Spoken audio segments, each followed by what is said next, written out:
এই এলইডি বাল্বগুলো টানা ১০ বছর চালানোর একটা মেশিন তৈরি করে দেখাবো আমি এখন। এইখানে দেখতে পাচ্ছেন আমি একটা হোল্ডার নিয়েছি। এই হোল্ডারের মধ্যেই এমন একটা মেশিন আমি সিস্টেম তৈরি করে দেবো, এই এলইডি বাল্বগুলোকে আপনারা টানা ১০ বছর ব্যবহার করতে পারবেন। সেরকমই একটা সিস্টেম দেখিয়ে দেবো। একদম সহজ সরল সিস্টেমে দেখিয়ে দেবো। যাতে করে এই কাজটা করতে আপনাদের কোনো রকম কোনো কিছু সমস্যা না হয়। এইখানে যে লাইটটা দেখতে পাচ্ছেন, যে এলইডি বাল্বটা দেখতে পাচ্ছেন, এই এলইডি বাল্বটা যতটা লাইট আছে ততটাই লাইট থাকবে। আমি এইখানে যে মেশিনটা ফিট করে দেখাবো ১০ বছর যাতে ব্যবহার করতে পারেন একটা এলইডি বাল্বকে, সেই মেশিনটা ফিট করার আগে আপনাদেরকে ডাইরেক্ট এই এলইডি বাল্বটাকে আমি জ্বালিয়ে দেখিয়ে দেবো। আবার এমন একটা সিস্টেম করে এই মেশিনটা আমি লাগিয়ে দেখাবো, এইখানে হোল্ডারের মধ্যেই ফিটিং করে দেবো। কোনো রকমভাবে কেউ বুঝতে পারবে না যে এই এলইডি বাল্বটাকে দীর্ঘদিন ব্যবহার করার জন্য কিছু ফিট করা আছে নাকি। কোনো রকম কেউ কিছু বুঝতে পারবেন না। এক একমাত্র যে ফিট করবে বা যে ব্যবহার করবে সেই বুঝতে পারবে এর মধ্যে কি মেশিন লাগানো আছে, কি পার্টস লাগানো আছে, কিভাবে ১০ বছর যাচ্ছে কেউ বুঝতে পারবেন না। কেউ বুঝতে পারবে না। একমাত্র যে ফিটিং করছে, যে তৈরি করছে সেই বুঝতে পারবে এই এলইডি বাল্বগুলো ১০ বছর যাবে। অন্য কেউ বুঝতে পারবে না যে কি ফিটিং করা আছে। সেরকমই একটা নতুন আমি মেশিন ফিটিং করে দেবো।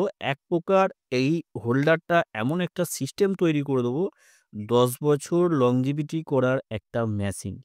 তো আমি আপনাদেরকে স্টেপ বাই স্টেপ দেখিয়ে দেবো। আপনাদের এই কাজটা করতে যেকোনো ভাই বা যেকোনো বন্ধুরা এই কাজটা আপনারা করতে পারবেন। কোনো ভাইদের, কোনো বন্ধুদের কোনো রকম সমস্যা হবে না। তো এইখানে এবার হোল্ডারের সাথে সংযুক্ত করব। এই ডাইরেক্ট ২২০ ভোল্ট এসি ভোল্টের সাথে সাপ্লাই দিয়ে আমি ১ম এ ডাইরেক্ট এই এলইডি বাল্বটাকে জ্বালিয়ে দেখাবো। অনেক সময় অনেক ভাইয়েরা ভাবে এই মেশিনটা তৈরি করার পর যে এই এলইডি বাল্বগুলো এই মেশিনটা তৈরি করার পর যতটা লাইট থাকে ততটা লাইট থাকে না, লাইট কমে যায়। একদম না। যতটা লাইট থাকে ততটাই লাইট থাকবে অরিজিনাল অবস্থায়। কোনো রকম লাইটের পরিবর্তন হবে না। এখন এই মুহূর্তে আমি হোল্ডারটা ১ম এ খুলব। খুলে আপনাদেরকে দেখাবো এর ভিতরে কিছু আছে নাকি। তারপর আমি টেস্ট করে দেখিয়ে দেবো এলইডি বাল্বটাকে। তারপর আমি যে মেশিনটা আমি ফিট করব সেই মেশিনটা ফিট করে আপনাদেরকে দেখাবো। দেখানোর পর আবার লাইট জ্বালাবো। আপনারা বুঝতে পারবেন লাইটের কোনো রকম পরিবর্তন হবে না। কেননা এলইডি বাল্ব বেশিরভাগ ক্ষেত্রেই বাসাবাড়িতে হঠাৎ করে নষ্ট হয়ে যায়।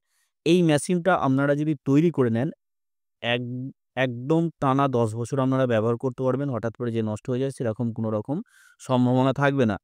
এইখানে এবার ডাইরেক্ট ২২০ ভোল্ট এসি সাপ্লাইয়ের সাথে আমি সংযুক্ত করব। এখানে দেখতে পাচ্ছেন এখন এই মুহূর্তে হোল্ডারের সাথে কোনো রকমভাবে কোনো পার্টস, কোনো মেশিন, কোনো রকম কোনো কিছু এখানে সংযুক্ত করা নেই বা কোনো কিছু দেয়া নেই। এখানে ডাইরেক্ট আমি লাগাবো। ডাইরেক্ট ২২০ ভোল্ট এসি সাপ্লাইয়ের সাথে সংযুক্ত করব। এখানে দেখে নেব এলইডি বাল্বটা কতটা লাইট হচ্ছে বা জ্বলছে কি জ্বলছে না আমি এখানে দেব। দেখে নেব। এখানে ডাইরেক্ট ২২০ ভোল্ট এসি সাপ্লাইয়ের সাথে আমি সংযুক্ত করে নিয়েছি। এইখানে অনেক সময় কি হয়, হোল্ডারের যে পয়েন্টগুলো থাকে পয়েন্টগুলো লুজ হয়। লুজের জন্য এই সমস্যাটা। এখানে দেখতে পাচ্ছেন এলইডি বাল্বটা পুরোপুরিভাবে জ্বলছে, কোনো রকম সমস্যা নাই।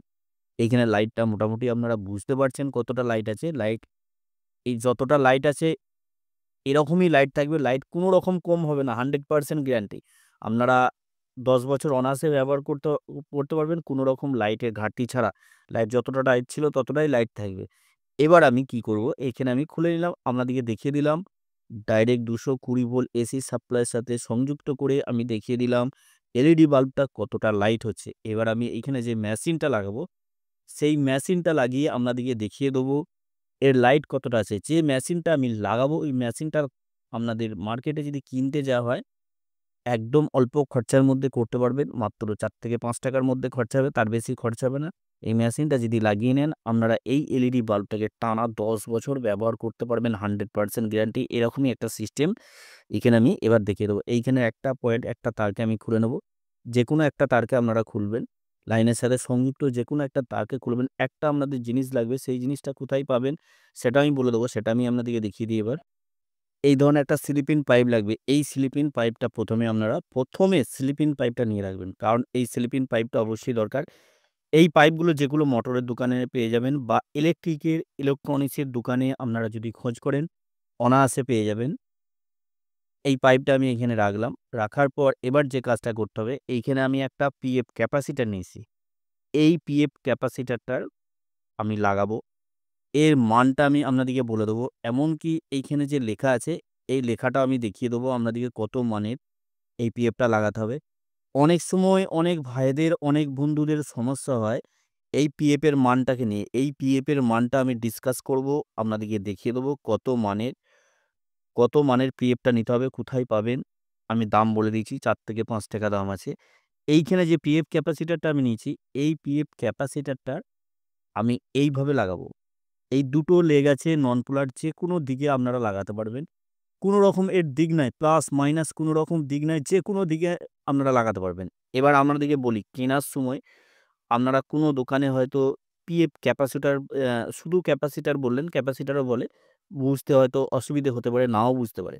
আপনারা যদি পিএফ বলেন তাহলে বুঝতে পারবেন, আবার পিএফ ক্যাপাসিটর যদি বলেন তাহলেও বুঝতে পারবেন, আর শুধু যদি পিএফ বলেন তাহলেও বুঝতে পারবে, কোনো রকম অসুবিধে নাই। তবে মানটা যদি বলে দেওয়া হয় আরও তাড়াতাড়ি বুঝতে পারবে। আর যদি না মার্কেটে কিনতে যাওয়ার সময় হয়, আপনাদেরকে এটাও বলে দেবো পুরাতন কোথায় পাবেন, আপনাদের বাসা বাড়িতেই থাকবে সেরকমই একটা আমি জায়গা বলে দেবো, সেই জায়গায় খোঁজ করবেন, তাহলেই আপনারা এই পিএফটা পেয়ে যাবেন।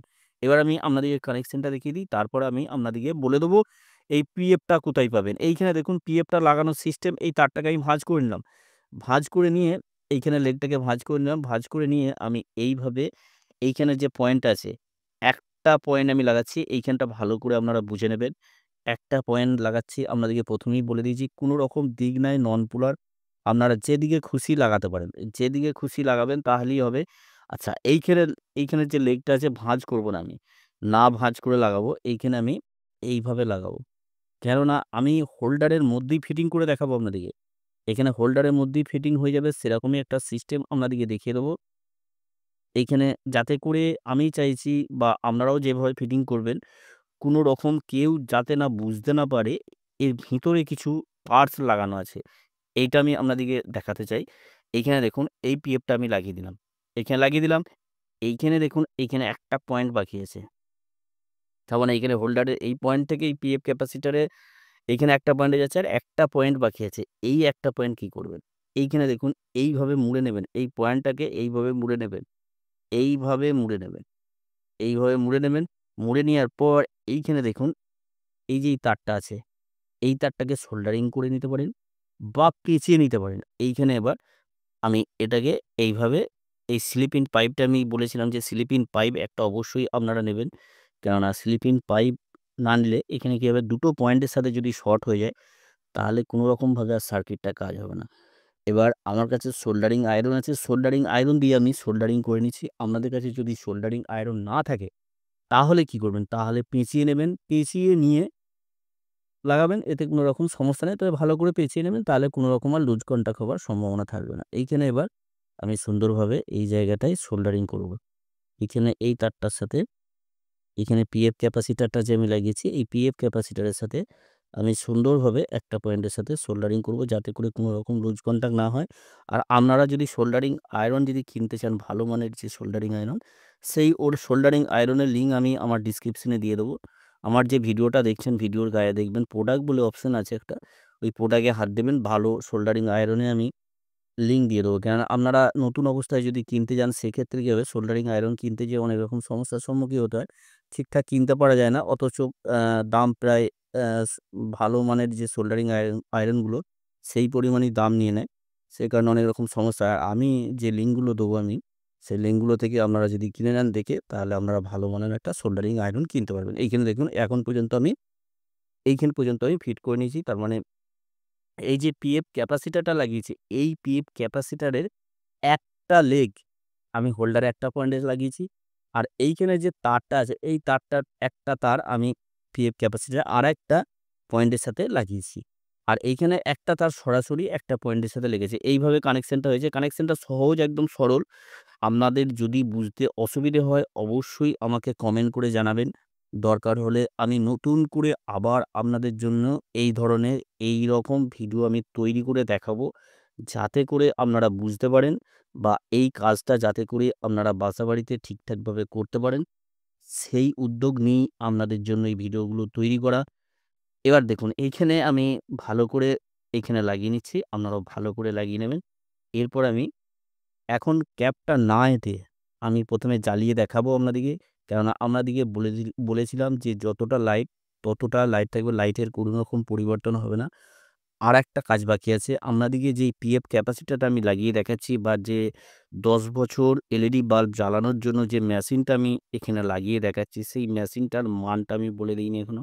মানটা আমি বলে দেবো বা এই যে পিএফটা লাগিয়েছি, পিএফটার এখানে কত মান লিখা আছে সেটা আমি তো আপনাদেরকে লাইভ দেখিয়েও দেবো। তাহলে আপনাদের বুঝতে অনেকটা সুবিধা হবে। এইখানে এবার ডাইরেক্ট ২২০ ভোল্ট এসি সাপ্লাইয়ের সাথে এলইডি বাল্বটা আমি লাগাবো। লাগিয়ে দেখে নেবো এলইডি বাল্বটা লাইট হচ্ছে কি হচ্ছে না বা জ্বলছে কি জ্বলছে না। আমি সবকিছু দেখিয়ে দেবো আপনাদেরকে বা আমিও দেখে নেবো, আপনারাও দেখে নেবেন। এখানে ডাইরেক্ট ২২০ ভোল্ট সাপ্লাই আমি দিয়ে দিলাম। এইখানে দেখতে পাচ্ছেন দেওয়ার মাত্রই এইখানে এলইডি বাল্বটা জ্বলে গেল। এইখানে কোনো রকম এলইডি বাল্বটা জ্বলতে কোনো রকম কোনো কিছু সমস্যা হলো না।